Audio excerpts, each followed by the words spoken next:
Oke, jadi selama sharing ini, presentasinya itu saya rekam. Jadi kalau misalnya teman-teman ada mau yang ditanya nanti pada saat di jam sharing-sharing ya. Se untuk proses sharing hari ini saya tidak kan bahwasannya ini saya yang lebih wow atau lebih dari atas kalian tuh tidak. Jadi ibaratnya itu saya tuh hanya men-sharing apa pengalaman saya eee, sebagai pelamar pekerja, saya juga pernah mencari pekerjaan dan saya juga menerima lamaran pekerjaan. Jadi, acara sharing hari ini itu disponsori oleh KPCDI. KPCDI itu adalah komunitas cuci darah yang ada di Palembang base-nya. Jadi kalau misalnya teman-teman ada masalah untuk kesehatan boleh banget di sharing-sharing di KPCDI. Yap, saya coba mulai. Jadi pertama-tama perkenalkan dulu, yang namanya tak kenal maka tak sayang. Jadi perkenalkan saya adalah owner dari Sirosin. Jadi kalau misalnya teman-teman lihat rekan saya itu saya punya empat Instagram di mana itu semua kegiatan pekerjaan saya yang berbeda dalam bidang divisi yang beda-beda. Kemudian saya juga merupakan seorang konten kreator YouTube dengan konten tetap yang sama yaitu Sirosin. Kemudian saya juga merupakan dosen teknik informatika dan saya juga adalah anggota dari UMKM yang berada di Palembang. Saya juga adalah anggota komunitas KPCDI.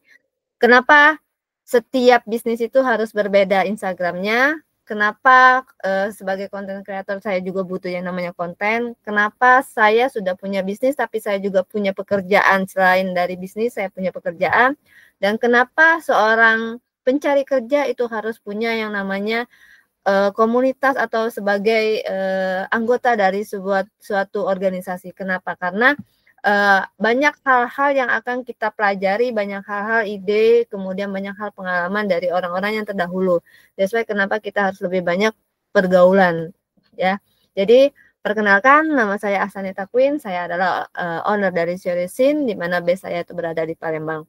So, jadi kalau misalnya teman-teman tanya, kenapa saya harus sharing untuk bikin CV, kenapa harus sharing bagaimana cara melamar pekerjaan, karena di sisi lain saya adalah owner, di mana saya menerima surat lamaran pekerjaan, dan saya juga kadang juga membuka lowongan pekerjaan. Kalau misalnya ada event-event tertentu, itu biasanya saya langsung buka event itu, di mana saya membutuhkan pegawai tentunya. Nah, kemudian saya juga adalah dosen yang tidak serta-merta langsung menjadi dosen, saya juga harus membuat lamaran pekerjaan di mana saya harus tahu lowongan pekerjaan itu di mana. Nah, lowongan pekerjaan itu yang harusnya kita tahu untuk carinya di mana. Mungkin teman-teman di sini yang lagi mau cari pekerjaan itu agak bingung ya. Kok sekarang saya ini sudah selesai kuliah, saya ini sudah selesai sekolah, tapi kok tidak dapat pekerjaan. Saya sudah nyebar yang namanya CV, saya sudah nyebar lamaran pekerjaan, tapi kenapa belum dapat pekerjaan? Nah, itu mungkin ada salah satu faktornya yang akan kita bahas hari ini. Nah, kemudian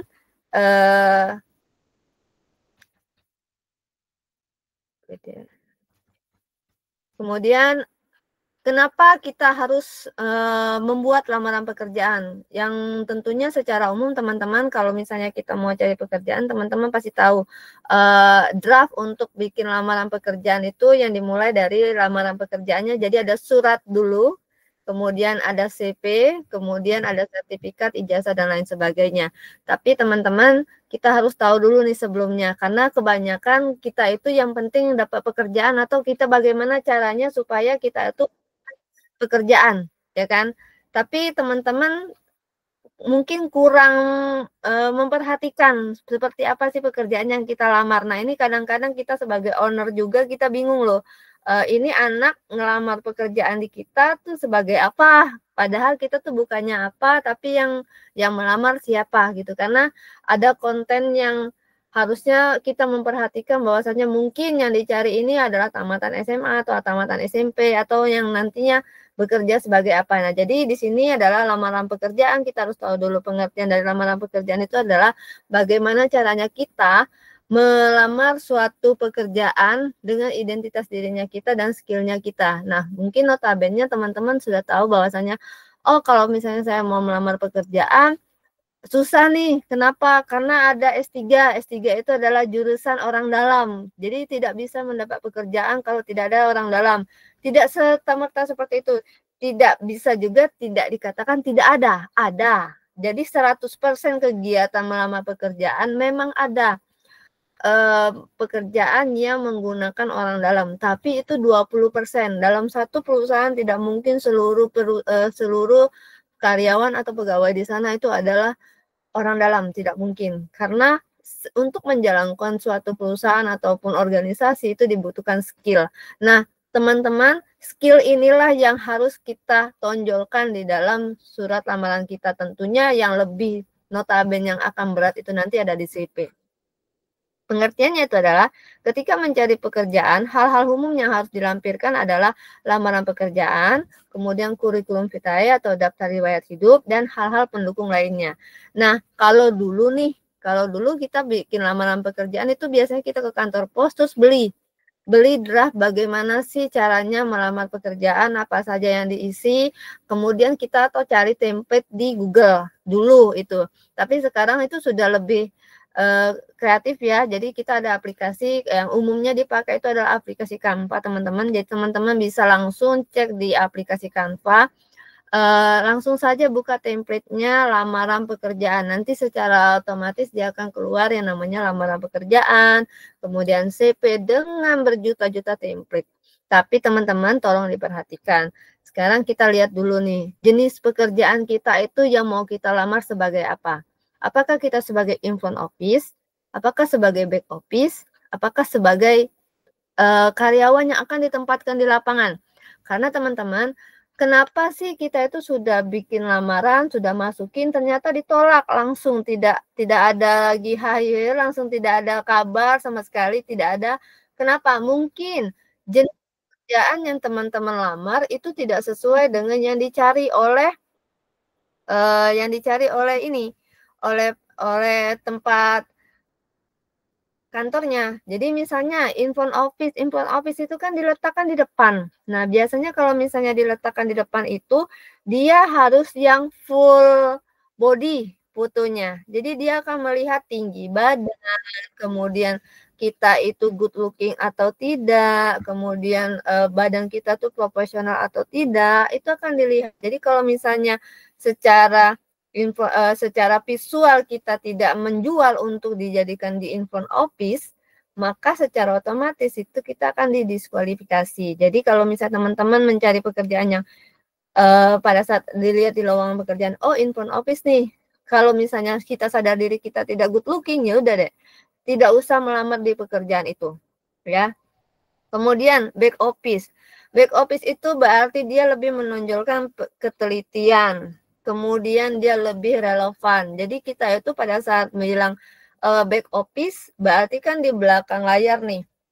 Jadi kita tuh harus punya skill. Skill kita itu apa tuh di sana? Misalnya di bagian keuangan. Oh, berarti kita sudah harus bisa namanya pembukuan. Kita sudah harus mengerti aplikasi pembukuan. Kita sudah harus mengerti bahwasannya di back office itu jam kerjanya beda. Jadi orang-orang mungkin sudah selesai yang in front office pulang, sedangkan di back office itu biasanya sampai lemburan. Nah, itu juga harus tahu faktornya. Kemudian kalau di back office biasanya tidak serta-merta memikirkan oh dia harus jenik nih, oh dia harus full body, tidak. Jadi cukup kita menampilkan keterampilan kita, kemudian skill kita di mana. Jadi kalau misalnya teman-teman kuat banget di skill dan keterampilannya apa, direkomend banget untuk cari pekerjaan yang di back office. Nah, tapi teman-teman kalau misalnya sudah nggak good looking, skill juga sedikit, carilah pekerjaan yang notabene teman-teman akan ditempatkan di lapangan. Tapi yang di lapangan ini kan banyak ya. Dalam artian di lapangan itu tetap dalam koridor jurusan teman-teman. Jadi kalau misalnya teman-teman jurusannya komputer, berarti yang di lapangannya itu mungkin di bagian jaringan atau mungkin di bagian teknisinya, boleh tuh kalau di lapangan. Tapi kalau misalnya di bagian penagihan atau sebagai apa ya, driver atau apa, itu juga boleh ya, boleh banget.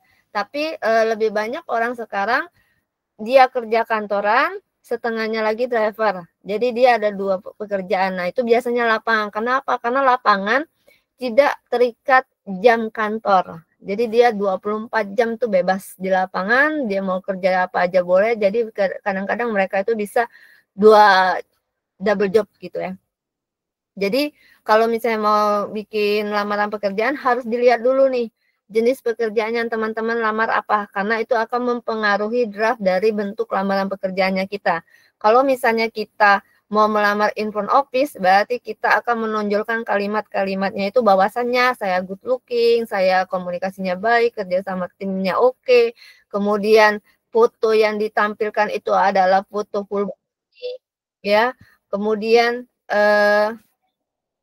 pada saat kalian mau yang di back office, berarti teman-teman akan menuliskan di surat lamaran teman-teman bahwasannya apa saja yang sudah teman-teman lakukan. Jadi misalnya dalam lakukan itu sudah bisa menjalankan aplikasi apa dan hasilnya apa. Ya, kemudian kalau misalnya di lapangan, itulah yang namanya pentingnya kalian meletakkan saya memiliki kendaraan, saya memiliki SIM C yang akan habis tanggal sekian, karena kita mengincar lapangan. Itu sudah harus ada di surat lamaran. Jadi pada saat kalian mengirimkan dan bagian penerima lamaran itu membaca, HRD-nya membaca, dia akan sesuai dengan kriteria yang dicari. Oke, bagian lapangan. Oh, yang di lapangan ini berarti cocoknya ini yang dicari adalah sudah punya SIM C, dia punya kendaraan sendiri. Logikanya adalah kalau di lapangan itu pasti bahkan banyak sekali mobile. Kebayang dong kalau misalnya pekerja calon karyawannya tidak bisa menggunakan motor, tidak punya SIM C, apalagi tidak tahu jalan. Nah, gimana tuh? Itu ya. Jadi perhatikan dulu pertamanya itu adalah jenis pekerjaan. Yang kedua itu adalah keahlian. Keahlian teman-teman tuh apa? Oke lah misalnya, oh saya ini jurusannya A, tapi saya tidak mengerti sama sekali A ini apa. Tidak ada masalah teman-teman.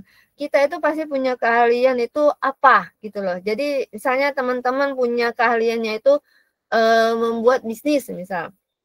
Tapi bisnisnya nggak jalan. Nah, kondisinya adalah sekarang yang coba tanyakan dulu ke diri teman-teman. Teman-teman tuh bisa apa? Misalnya, oke, saya itu jurusannya mungkin teknik informatika, tapi saya tidak bisa ngoding, saya tidak bisa bikin program. Tapi kan teman-teman bisa yang namanya bikin undangan. Teman-teman bisa bikin video, teman-teman bisa ngedit video. Itu adalah keterampilan kalian loh. Kalian bisa berubah menjadi marketing, kemudian kalian bisa bisa melamar bagian digitalisasi video, atau teman-teman bisa melamar sebagai fotografer, yang dimana kalian bisa fotonya Jenny bagus, kemudian tidak goyang, itu bisa. Jadi cobalah teman-teman explore lagi diri teman-teman, kira-kira teman-teman ini bisanya apa. Ya, jadi untuk keahlian itu penting banget karena itulah adalah nilai jual kalian. Jadi jangan langsung kecil hati, saya ini lulusan ini tapi tidak bisa apa-apa. Tidak mungkin. Pasti kalian punya skill dan skill itu hanya kalian yang tahu. Sekarang mau dikembangkan atau tidak dalam dunia pekerjaan kalian tuh mau seperti apa. Ya, katakanlah saya sama sekali Bu tidak ada yang namanya skill sama sekali. Tolong dicontohkan skillnya itu saya tuh apa. Sekarang coba tanya lagi ke kalian. Kalian tuh bisanya apa? Oh, saya cuma bisa ngegame. Oke, kamu ngegame sampai kemana? Apakah sampai ke Mythic? Apa sampai ke pro player? Bukalah klub joki. Joki itu sangat besar sekali loh, serius. Jadi kalian jadi ketuanya, terima jokian, suruh orang yang dibawamu. Nanti setiap bulan gajian. Itu salah satu caranya. Kalau misalnya kalian hobi ngegame. Jadi hobi yang bisa kalian jadikan cuan-cuan. Ya. Jadi carilah dulu keahlian. Kalau misalnya kalian hobi ngedit video, hobi ngedit foto, itu berarti kalian masuk ke bagian digitalisasi, dokumentasi foto, kemudian video, konten kreator. Enggak ada masalah kalian tulis kalian adalah konten kreator, tidak ada masalah. Ya, hasilnya, nah itu yang dari awal kadang-kadang saya bilang ke mahasiswa saya dan saya bilang ke siswa saya, kita itu harus kasih publik. makanan. Jadi kayak misalnya kita punya akun kayak di LinkedIn, di situ kita tulis hasil kita itu pernah ngapain. Even itu adalah seminar yang ala-ala pun tidak ada masalah. Kamu upload lah di situ. Jadi pada saat dunia pekerjaan, karena sekarang itu yang dicari itu adalah skill, ya. Jadi kalau kalian punya akun, nanti orang akan melihat, oh akunnya ini. Oh dia sudah pernah ini, pernah ini, pernah ini. Nah itu adalah menjadi nilai plus kalian. Oh anak ini ngerti teknologi, tidak gaptek. Jadi itulah kenapa pentingnya kita itu punya akun-akun yang notabene memang serius ya. Jadi bukan akun yang kayak misalnya cuman untuk ngebacot, untuk stalking mantan, bukan. Jadi akun kalian itu yang digunakan untuk serius. Jadi kayak misalnya LinkedIn, kemudian akun Instagramnya kalian, tonjolkan apa yang kalian buat. Biasanya dunia pekerjaan sekarang itu akan ditanyain loh nanti pada saat teman-teman wawancara, kamu punya Instagram atau tidak? Nah, teman-teman saya sarankan silakan hidden semua yang apa yang sudah kalian lakukan. Ya, yang menurut kalian sendiri itu adalah tutorial cara kelihatan childishnya kalian, itu silakan di hidden. Kenapa? Nanti dunia kerja akan lihat, wah anak ini hobi banget ini nimbrung-nimbrung masalah orang lain. Oh anak ini hobi banget nih, dia senggol-senggol orang, berantem di media sosial saja dia hobi berantem, apalagi nanti di kantor. Nah itu loh, itu adalah konotasi negatifnya. Jadi pada saat kalian bikin surat lamaran, ada baiknya carilah yang mana media sosial kalian yang aktif tapi yang untuk serius. Itu yang akan kalian pamerkan di surat lamaran pekerjaan. Kemudian di mana sih lowongan pekerjaan saat ini kok susah banget? Saya punya 3 rekomendasi yang harus yang 3 rekomendasi intinya, 3 rekomendasi yang saya rekomendasiin kalau misalnya teman-teman mau cari lowongan pekerjaan di mana. Yang pertama itu ada di job fair, ya. Tapi di job fair itu mungkin akan banyak sekali pekerjaan yang ditawarkan di sana. Nah, itu dilihat lagi teman-teman karena akan apakah ini pekerjaan akan merugikan atau menguntungkan teman-teman, karena pendidikan itu penting, ya. Pendidikan teman-teman akan mempengaruhi gaji. Semakin tinggi pendidikan, maka gaji akan semakin tinggi. Jadi, kalau misalnya teman-teman berada di job fair, tolong dilihat lagi ini jenis pekerjaannya seperti apa, ya. Kemudian di LinkedIn. Nah, ini LinkedIn ini sangat-sangat saya rekomendasikan. Setiap hari itu pasti akan ada informasi pekerjaan yang kalian sukai. Tapi yang kalian sukai itu dalam artian kalian tuh mau kerja yang di mana? Gitu loh. Apakah kalian mau jadi guru? Apakah kalian mau menjadi wira swasta, ataukah kalian sebagai mau jadi bagian marketing, atau kalian mau jadi talent? Boleh banget, gitu ya, boleh. Kalau misalnya di deals itu lebih dia ke prepare kalau misalnya kalian mau di keluar kota, ngajar anak-anak di daerah, dibayarin pemerintah, itu ada di deals. Boleh banget ya, nanti kita bahas gimana caranya bikin akunnya, kemudian harus apa saja di LinkedIn. Itu adalah proses lamaran pekerjaan. Jadi intinya apapun yang terjadi pada saat teman-teman mau buat lamaran pekerjaan, cek dulu lamaran pekerjaan ini ditujukan kemana. Jangan sampai kalian menuju sebuah rumah tapi kalian tidak tahu ini rumah siapa. Ya, itu ibaratnya kalau kita mau mencari pekerjaan, masa kita mau melamar pekerjaan tapi kita tidak tahu ini job desk-nya ngapain, apa saja, sehingga kalian bikin surat lamaran tuh asal-asalan. Jangan sampai kalian sudah susah payah, kalian menunggu dan hasilnya zonk. Oke. Kemudian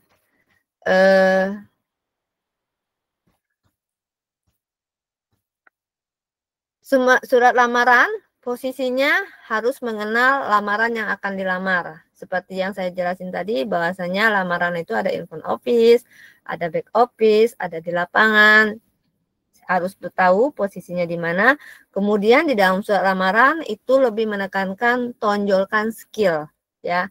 Contohnya, menyusun surat lamaran itu adalah menulis surat secara jelas tujuan suratnya itu mau dikirim kemana.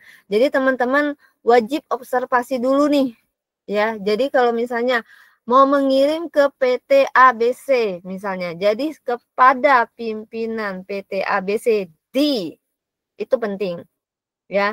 Jangan kamu tulis Bapak strip Ibu, jangan. Kalau misalnya kita sudah tahu di atas itu adalah kepada pimpinan. Nah, kecuali teman-teman sudah tahu bahwasannya di sana adalah pimpinannya adalah Ibu, boleh. Jadi kita tuh harus observasi dulu nih tempat kerjaannya kita nanti seperti apa, ya.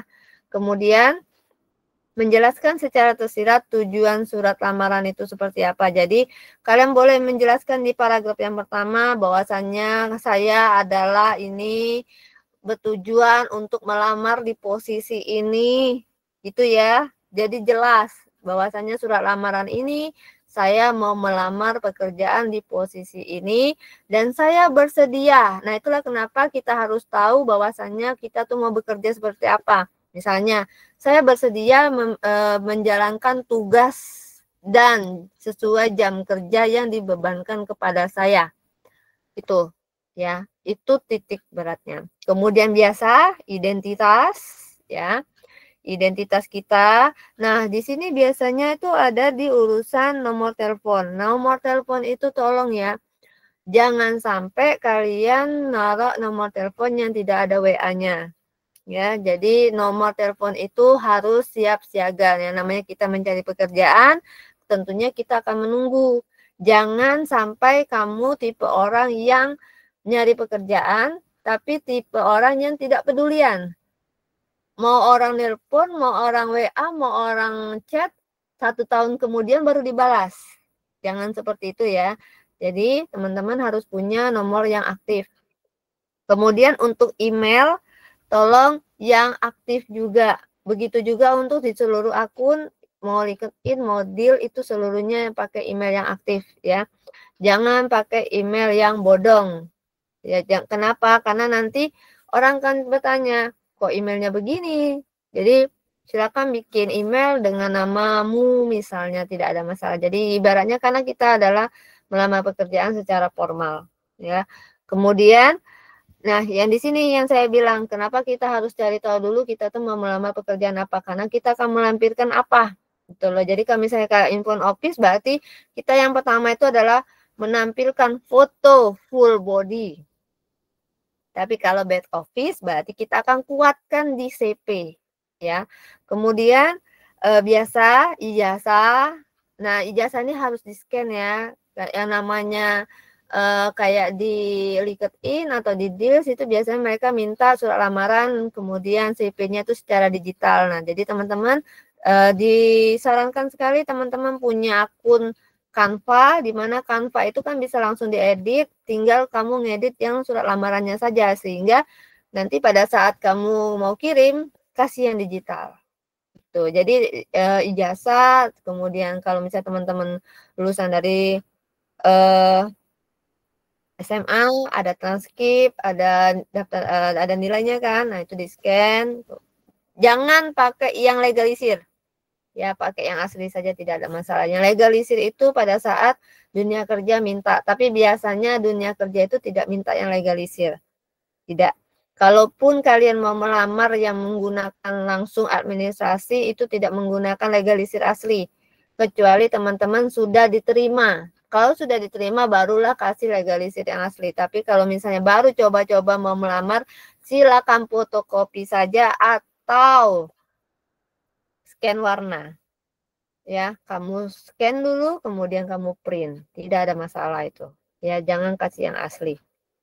Kemudian setelah dari situ yang bagian sebagai apa saja yang pertimbangan itu juga apa saja, misalnya kalau misalnya bagian lapangan, saya memiliki motor, STNK-nya nggak usah, cukup kalian jelaskan saja di situ, saya memiliki motor, atau saya mampu menggunakan sepeda motor dan memiliki SIM C asli yang terlampir SIM C-nya.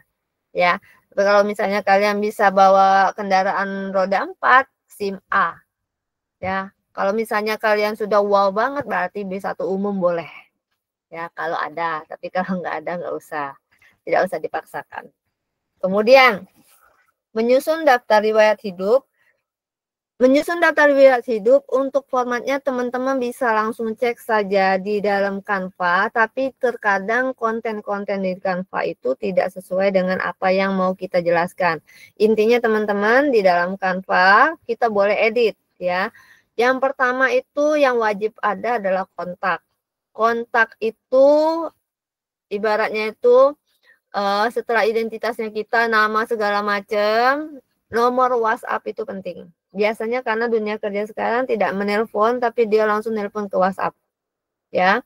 Kemudian email, kemudian alamat. Nah, jangan sampai alamatnya ini setengah-setengah. Sesuailah dengan KTP. Jadi orang tuh bisa mengukur kalau misalnya kamu nanti diterima, berapa jarak dari rumahmu ke kantor sehingga kamu tidak diidentifikasi telat. Ya, karena itu salah satu indikator juga kamu bisa diterima atau tidak. Kemudian pendidikan ada riwayatnya, ya. Tips and tricksnya pada saat teman-teman ngisi pendidikan, di riwayat pendidikan, tahun dulu, ya, tahun, kemudian kalian lulusan dari mana, atau kalian jurusan dari kampusnya, baru IPK-nya. Harus dijelaskan. Kalau SMA mana, kemudian jurusannya apa. Itu penting ya. Kemudian keahlian internal. Nah, keahlian internal ini ya biasanya itu akan menunjukkan bahwasannya kamu akan menempatkan diri kamu kalau diterima tempat kerja kamu nanti akan menjadi lebih baik dengan adanya kamu. Jadi misalnya kamu melamar pekerjaan sebagai waiters. Jadi kayak misalnya pelayan deh. Biasanya pelayan ini soalnya tolong dimatiin. Pelayan ini biasanya mereka akan mencari yang keluaran dari kejuruan. Karena apa? Karena di kejuruan itu pasti sudah dipelajari lah. Yang kita yang umum tentu kita tidak belajar, tapi kita bisa kasih tahu di situ bahwasanya jika misalnya kerjanya itu kan misalnya dari dapur bawa makanan keluar, nah, itu kasih tahu keahlian pernah bekerja di sini misalnya untuk melayani konsumen dengan baik. Kemudian skillnya apa? Mampu berkomunikasi secara internal, mampu menyelesaikan permasalahan tanpa menambah masalah yang baru. Itu adalah keahlian internal. Ya, jadi teman-teman bisa di googling dulu nih sebelum teman-teman menuliskan, karena ada bahasanya, misalnya bahwasanya secara internal mungkin kalau misalnya saya anak IT, saya akan menjelaskan bahwasannya saya ini adalah konten kreator. Jadi saya akan bilang di situ keahlian saya mampu membuat video berdurasi panjang dan memiliki banyak transisi. Mampu menaikkan viewers. Mampu membuat dan menjalin kerjasama antara internal maupun eksternal di dalam dunia kerja. Itu adalah keahlian internal. Dan bahasanya pada saat orang membaca, oh bagus nih, karena dia mampu menjelaskan, kita itu kayak mampu mendeskripsikan diri kita di dalam teks. Itu adalah keahlian internal. Jadi teman-teman kalau misalnya teman-teman tidak bisa, apa ya keahlian aku? Kalian harus cari tahu dulu tugas kalian waktu kuliah dulu apa. Tapi jangan ditulis. Saya mampu membuat aplikasi berbasis ini karena TA. Jangan. Tapi tulislah. Mampu mendeskripsikan dan mentransisikan permasalahan di dalam pendokumentasian ABC ke aplikasi berbasis website. Mampu menjalankan dan mengoperasikan bahasa pemrograman PHP. Mampu menjalankan dan memperbaiki aplikasi website dengan memanfaatkan database, misalnya. Mampu menemukan masalah di aplikasi yang bermasalah di database, misalnya. Itu adalah keahlian internal. Tapi jangan kamu tulis ini adalah TA, ini adalah tugas kuliah. Tidak, jangan. Ya, kenapa? Karena kalau misalnya kalian sebagai HRD atau sebagai penerima pekerjaan, apakah kalian mau menerima orang yang memang notabene dia menjelaskan yang harus diselesaikan? Karena itu adalah tugas, bukan keahliannya dia, gitu loh. Jadi mau tidak mau, karena itu tugas harus selesai. Nah, itulah sudut pandangnya. Jadi kalau misalnya teman-teman mau menulis, ya tulis saja, mampu menjelaskan, intinya bisa menggambarkan kalian itu skillnya di mana secara internal. Oke. Kemudian kalian juga harus menjelaskan keahlian secara eksternal. Misalnya mampu berkomunikasi. Berkomunikasi ini dalam apa nih? Itulah kenapa kalian harus ikut organisasi. Mampu berkomunikasi di dalam organisasi, contohnya organisasi A, B, C, ditempatkan sebagai A yang pernah mengikuti kegiatan A, B, C, D, E. Misal, mampu bekerja sama di dalam tim, sebagai contohnya, saya merupakan perangkat kelas, yaitu ketua kelas yang memimpin sebuah kelas yang kerjanya, bukan yang kerjanya, yang dialokasikan untuk memediasi dan berkomunikasi antara dosen dan mahasiswa. Tuh kerjasama. Mendistribusikan tugas dosen ke mahasiswa sehingga terjalin kerjasama, tugas tersebut dikumpulkan tepat waktu. Itu kerjasama. Memimpin dan dipimpin. Itulah gunanya teman-teman kalau misalnya teman-teman punya SK ataupun punya pengalaman di mana teman-teman punya gambaran teman-teman tuh pernah jadi seorang pemimpin gitu loh. Even itu adalah pemimpin di dalam hal kecil misalnya kayak PRT atau misalnya kalian jadi ketua kelas atau kalian jadi ketua himtik atau kalian menjadi ketua bagian divisi apa, itu bagus. Tapi dijelaskan juga kamu itu memimpin sebagai apa, pernah mengangkat apa, pernah membuat kegiatan apa. Itu karena nanti akan ditanya, biasanya kalau misalnya kalian tulis itu di organisasi, pada saat teman-teman wawancara itu akan ditanya, jika nanti suatu hari kamu punya masalah dengan seniormu yang juga adalah atasanmu, apa yang akan kamu lakukan? Nah, itu akan bentrok jawaban itu. Jadi kalau misalnya kamu bilang, tidak ada masalah, saya akan tetap bekerja sebaik mungkin, salah itu jawabannya. Karena ego manusia, kemudian emosional manusia itu beda-beda gitu loh. Pasti harus ada jawaban yang relate untuk menjawab ini. Kalau misalnya kita punya masalah dengan pimpinan, apa yang harus kita lakukan? Yang pertama itu adalah berkomunikasi. Mengkomunikasikan apa permasalahannya sehingga dapat menyelesaikan dan menemukan titik temu. Bagaimana caranya kita bisa menyelesaikan permasalahan sehingga tidak ada kesenjangan dalam berorganisasi dan pekerjaan lainnya. Itu jawabannya. Itu dapatnya dari mana? Dari memimpin dan dipimpin. Oke. Kemudian pengalaman. Nah, ini yang sering sekali saya temukan. Pengalaman. Sudah pernah bekerja selama 2 bulan, sudah pernah bekerja 3 bulan, pernah bekerja 1 tahun, pernah bekerja 4 tahun, pernah bekerja 7 tahun. Pertanyaannya oleh HRD nanti, kenapa kamu resign? Berapa gaji di sana? Ada masalah apa kamu? Kok bisa pindah-pindah kerjaan? Kenapa ini 2 bulan? Kenapa ini 3 bulan? Kenapa ini 1 bulan? Yang bermasalah itu Anda atau tempat kerjanya? Gitu loh.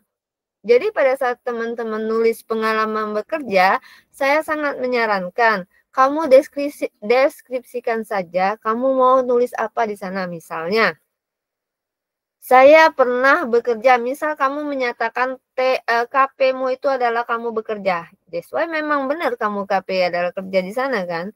Banyak pekerjaan yang kamu selesaikan di sana. Misalnya, mampu mendeskripsikan bahasa pemrograman mampu mendeskripsikan bahasa pemrograman berbasis Java, bukan berbasis web, bukan. Mampu mendeskripsikan bahasa pemrograman PHP ke aplikasi website ketika bekerja di PT XYZ. 1. 2. Mampu berkomunikasi dan menyelesaikan masalah di dalam suatu aplikasi ketika terjadi error di XYZ. Kalau misalnya kaliannya lapangan, kalau lapangan dia biasanya bekerja tidak full time di kantor, melainkan di lapangan dengan mengerjakan pekerjaan A, B, C, D, E, F. Nah, kalau misalnya kamu sudah jelaskan, gimana Bu, saya kan cuma kerjanya 2 bulan, 3 bulan, tidak ada masalah. Nanti itu akan bermasalah pada saat kamu dipanggil wawancara, dan itulah harapan kita. Setelah dari CP, masuk ke langkah berikutnya, ya kan? Di wawancara itulah nanti yang kita akan belak-belakan, tapi hati-hati jangan sampai terjebak juga. Jadi, teman-teman, yang namanya lamaran kita mau cari pekerjaan, kita harus tahu dulu kantor A ini membutuhkan apa, bagaimana, dan seperti apa. Itu akan tercermin di surat lamarannya kita. Oke. Setelah ada surat lamarannya kita tentunya akan mendeskripsikan diri kita, apa kita ini siapa, dan kita ini cocok atau tidak sih bekerja di tempat di sana itu, di PT XYZ ini. Itu ada di daftar riwayat hidup, ya. Yang paling penting harus ada di daftar riwayat hidup adalah kontak, pendidikan, keahlian internal, keahlian eksternal, dan pengalaman. Itu penting banget, ya. Terlepas dari hobi atau apapun yang ada di template, itu bisa diganti. Yang paling penting itu adalah 5 ini. Oke, setelah kalian dapat, pekerjaannya dapat, sudah disusun surat lamaran pekerjaannya oke, daftar riwayatnya oke, kemudian kalian akan masuk ke langkah berikutnya. Ya, lowongan pekerjaan itu link informasinya dari mana? Biasanya lowongan pekerjaan itu akan dibuka 1-2 bulan dari diterbitkan biasanya. Jadi teman-teman pada saat teman-teman sudah ngirim lamaran pekerjaan, jangan langsung nunggu 1-2 hari, nggak dipanggil nih. Tidak selamanya seperti itu. Periode lamaran itu biasanya 1-2 bulan sejak diterbitkan. Jadi teman-teman harus lihat dulu nih, lamaran yang Anda baca, kapan itu diterbitkannya? Keluarnya kapan? Kalau misalnya di Januari 2024, udah basi berarti. Sudah ada karyawan yang sudah kerja di sana. Nggak usah lagi dilamar, ya. Carilah yang terbaru. Nah, itu biasanya itu di LinkedIn sama di Deals itu banyak.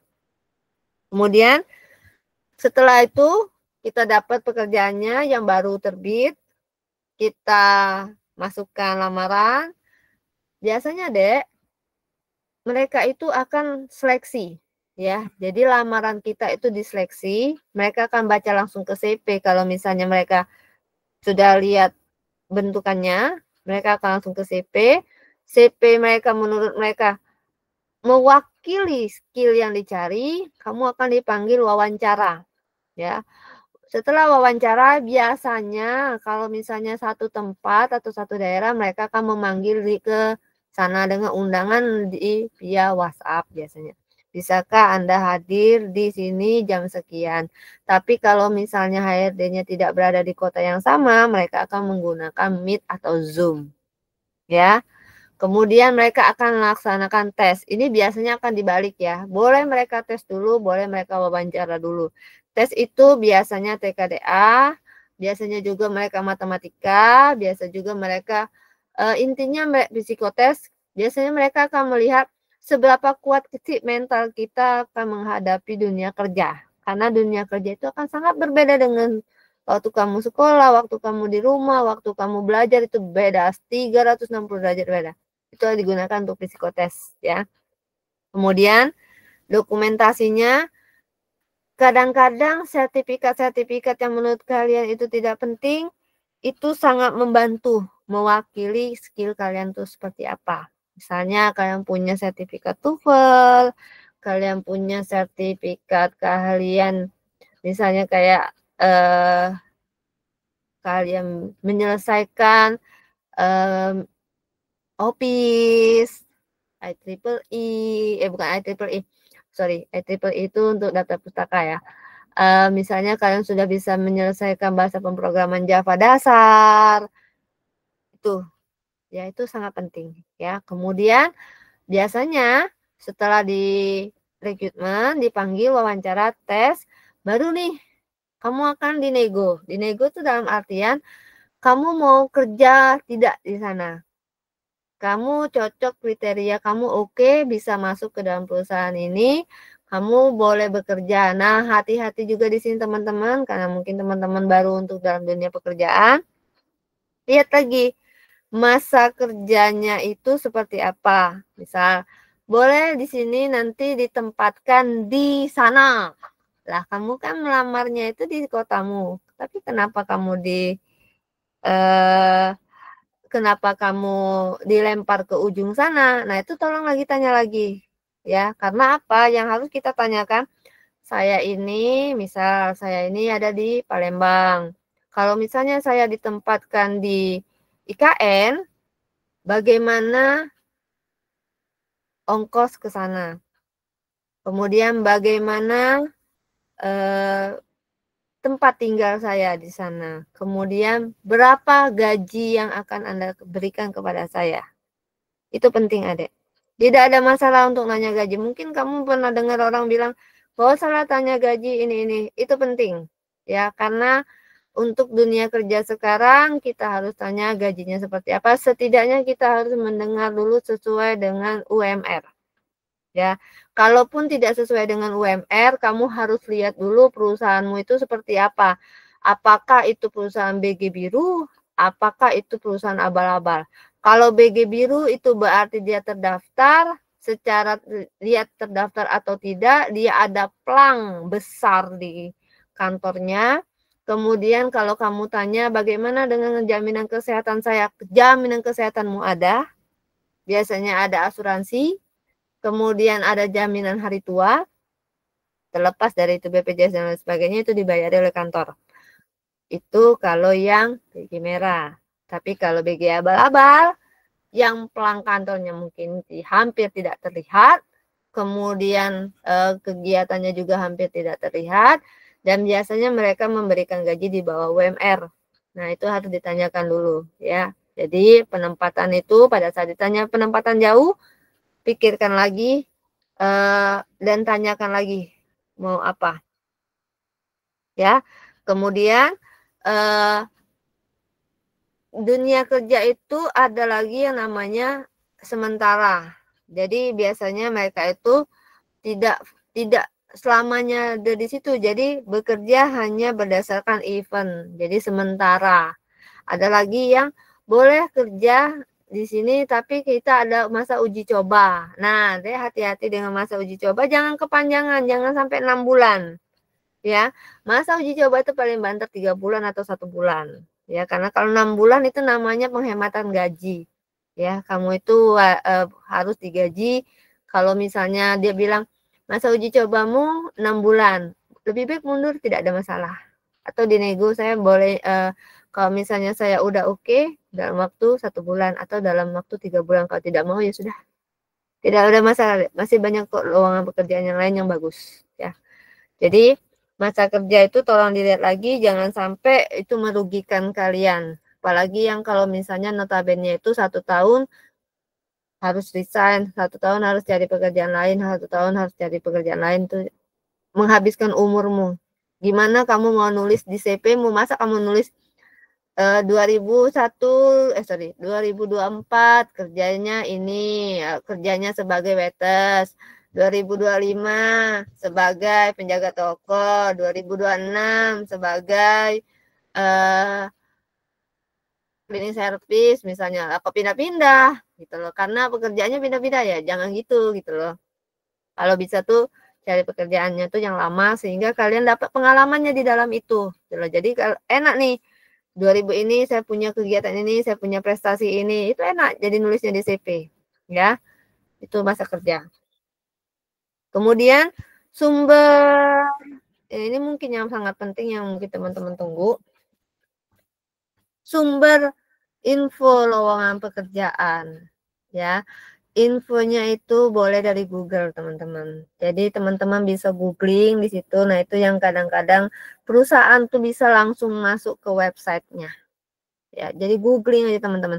Tergantung teman-teman mau mau apa, mau mau cari jadi konten kreator, mau jadi programmer, mau jadi bagian akuntan, mau jadi apapun itu ada di Google. Langsung aja dicari. Tapi keywordnya jangan lowongan pekerjaan ini, tidak, langsung saja skillmu apa, cari saja, nanti biasanya akan ketemu kalau beruntung. Ya, jadi itu adalah pencarian secara organik. Kemudian LinkedIn, LinkedIn ini penting sekali, jadi sembari kalian mau mencari pekerjaan, teman-teman juga wajib banget nge-share apa yang sudah kalian buat. Tapi di edit sedikit ya, jangan sampai dibilang ini adalah TA, ini adalah skripsi, ini adalah KP, ini adalah apa, ayo jangan. Jadi buatlah itu memang benar-benar buatan kalian. Kemudian di Deals ini saya rekomen banget karena ini jauh-jauh loh. Kita tuh bisa kemana-mana keliling Indonesia gratis kalau misalnya kalian mau ikut kegiatan yang ada di Deals. Kemudian dari kenalan, itulah yang kenapa dari awal saya memperkenalkan diri saya ini adalah salah satu konten kreator, saya juga penggerak di KPCDI, saya adalah anggota komunitas UMKM di Palembang dan ada beberapa komunitas yang saya ikuti. Kenapa? Karena saya harus membuka wawasan saya sehingga ada masalah apa-apa di Palembang ini saya harus tahu. Jadi misalnya kayak tadi hari ini kenapa acara kita diundur yang seharusnya jam 8 malam kemarin dan saya ganti hari ini karena saya ada yang namanya kegiatan BIMTEK, di mana saya hari ini belajar bagaimana cara membuat aksesoris berbasis perak.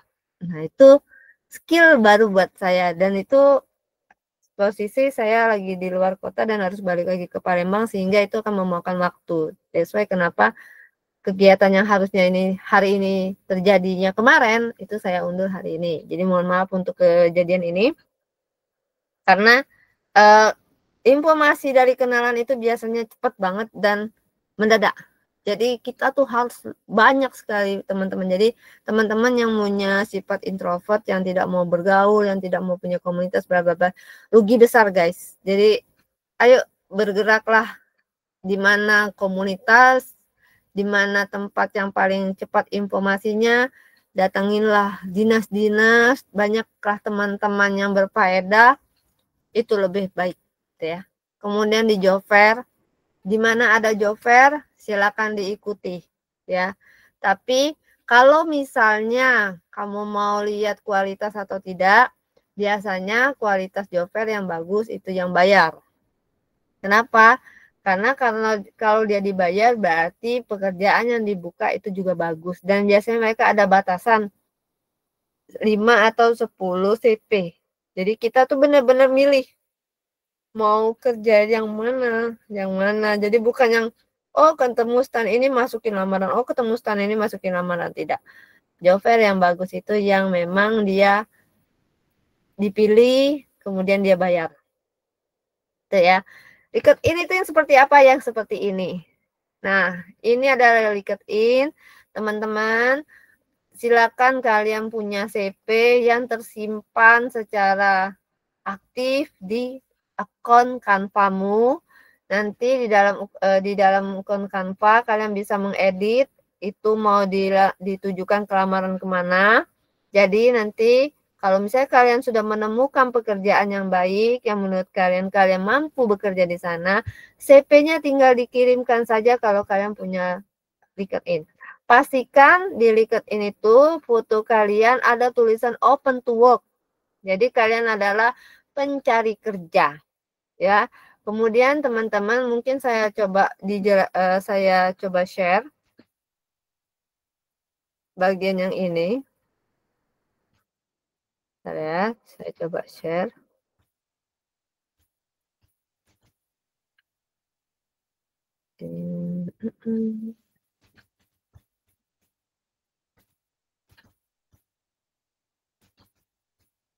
Ini adalah LinkedIn saya. Jadi mohon maaf bukannya apa, saya hanya mencontohkan. Jadi LinkedIn ini nama saya, kemudian nama usaha saya. Saya menjelaskan bahwasanya di sini saya mencari pekerjaan. Kemudian saya menjelaskan bahwasanya saya berada di mana, ya. Kemudian saya juga menjelaskan bahwasanya siapa saya adalah entrepreneur, saya juga sebagai pembicara, dan saya juga adalah dosen dalam bahasa Inggris. Tidak ada masalah teman-teman kalau teman-teman tidak mengerti bahasa Inggris, tapi setidaknya di bio kita itu bahasa Inggris. Jadi kita itu lebih luas lagi jaringannya. Nah, yang di sini ini open to work, kemudian add profile section, kalian bisa lihat di sini. Silakan diisi. Oke. Kemudian yang ini edit. Nah, disinilah kuncinya. Jadi kalian itu mau mencari apa? Nah, ini yang saya bilang tadi, skill kalian itu apa? Ya, skill kalian itu apa? Kurang lebihnya apa? Silakan di add title. Kemudian nanti akan ada email atau pemberitahuan dari LinkedIn bahwasanya ada loh pekerjaan di skill kalian itu. Tinggal kalian mau melamarnya atau tidak. Gitu. Jadi silakan cari dia di sini ya. Terlepas itu kalian mau jadi guru, kalian mau jadi content creator, kalian mau menjadi apapun itu tuh, keluar semua. Ya. Jangan pula kalian klik semuanya, tidak, jangan kalian buat. Ya. Analis, research assistant, sales spesialis, boleh banget ya. Tapi jangan diklik semuanya, nanti tidak sesuai dengan tipemu. Nah, kemudian lokasi tipe, apakah kalian mau onsite, berada di tempat, atau hybrid, berarti bisa di remote jarak jauh, atau kalian hybrid itu remote jarak jauh dan kalian juga bisa ke sana, atau kalian remote saja dari tempatmu. Jadi kalian itu berarti logikanya kalian hanya bisa bekerja jarak jauh, tidak bisa ke sana. Nah, kalau saya lebih memilih 3 ini. Kemudian saya mencarinya yang di Palembang saja, tidak keluar-keluar. Saya saja pakai Palembang, tapi yang keluar nanti ada dari Kalimantan, ada dari IKN. Tidak ada masalah guys untuk ini. Yang penting itu informasi pekerjaan itu masuk. Kemudian ini, nah ini yang saya bilang tadi, kalian mau mencari pekerjaan yang mana? Full time, part time, kontrak. Nah yang kontrak ini yang kadang-kadang yang bisa bikin kita rugi. Kenapa? Karena pada saat kita dapat pekerjaan yang lebih baik dan kita masih terikat kontrak, biasanya kita kena penalti. Itu rugi guys. Jadi kalau misalnya masih bisa dihindari, hindari yang kontrak ya. Kemudian kalau misalnya kalian adalah penerima kerja, silakan recruitment only. Tapi kalau misalnya teman-teman mencari pekerjaan, silakan teman-teman cari yang ini, open to work ya. Kemudian di save, nanti teman-teman bisa lihat di pemberitahuannya, kurang lebih kayak ini ya. Akan banyak sekali informasi, ada pekerjaan yang sesuai dengan informasi yang kita cari. Oke.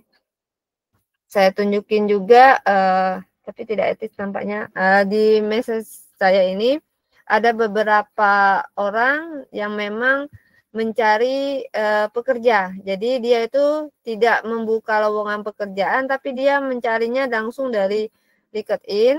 Kemudian dia langsung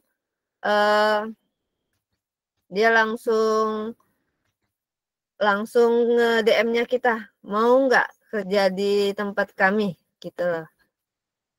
Oke, kemudian saya coba share lagi slide saya. Ini ya untuk LinkedIn, semoga teman-teman bisa dipahami. Semoga bisa ada setelah dari nonton ini. Silakan diklik saja LinkedIn, kemudian daftar, register, pastikan email kalian itu aktif. Jadi nanti dia akan memasukkan informasi terus setiap harinya. Itu setiap harinya itu akan ganti ya untuk lamaran pekerjaannya. Kemudian, nah kalian harus tahu dulu nih, kalian tuh kerja mau ngapain.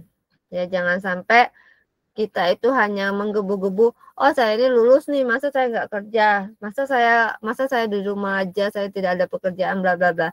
Kalian harus tahu dulu, kalian tuh kerja mau ngapain. Kalian mau cari pendapatan. Kalau mau cari pendapatan berarti apapun pekerjaannya itu, bagaimanapun resikonya harus mampu. Kenapa? Karena mencari pekerjaan sekarang ini seperti jodoh. Mau dapet cepat ya cepat, kalau misalnya mau lambat ya lama. Karena apa? Karena kita tidak tahu tujuan kita tuh kerjaan tuh buat apa gitu loh. Yang kalau cuma untuk gaya hidup, keluar dari rumah doang yang penting kerja, ya apapun itu bisa. Ya kan? Mau ngapain aja bisa sebenarnya. Keluar dari rumah aja bisa dapat duit tuh sebenarnya kalau kita mau. Tapi tergantung tujuannya, entah kita mau ngapain, entah tidak sesuai dengan pendidikan kita pun gimana. Mau nggak kalian? Kenapa? Karena kita balik lagi ke tujuan kita mau bekerja tuh mau ngapain. Kalau misalnya pendapatan berarti tidak penting mau bekerja, mau pakai jas, mau pakai dasi, mau pakai apa, tidak perlu pakai seragam, yang penting dapat duit, yang penting dapat pendapatan, go. Itu kalau misalnya tujuan kita untuk pendapatan. Tapi kalau untuk tujuan hidup berarti kita harus cari pekerjaan yang settle, kita harus cari pekerjaan yang tidak berubah-ubah tapi sesuai dengan passionnya kita. Passionnya kita itu adalah skillnya kita itu seperti apa. Karena kalau misalnya skill kita ada di sana ya otomatis kita akan oke.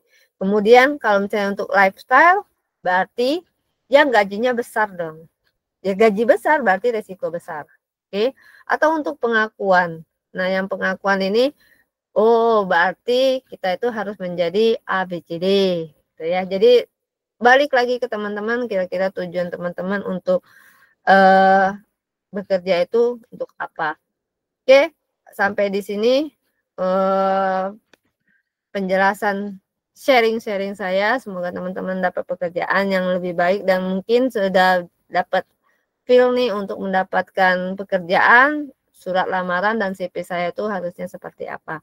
Mungkin teman-teman di sini ada yang mau ditanyain? Boleh banget kita open pertanyaan. Ada? Atau mau ada yang mau di-share kira-kira lamarannya itu mungkin boleh kita buat edisi apa ya? Sharing-sharing yang mana sih yang bagusnya, yang mana baiknya boleh.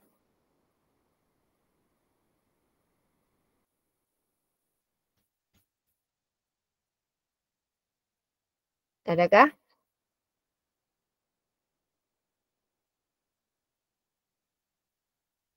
Tidak ada? Pahamkah?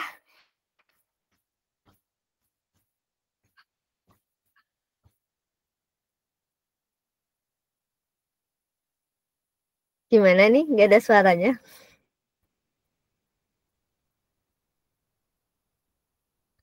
Ada yang mau ditanyain kah?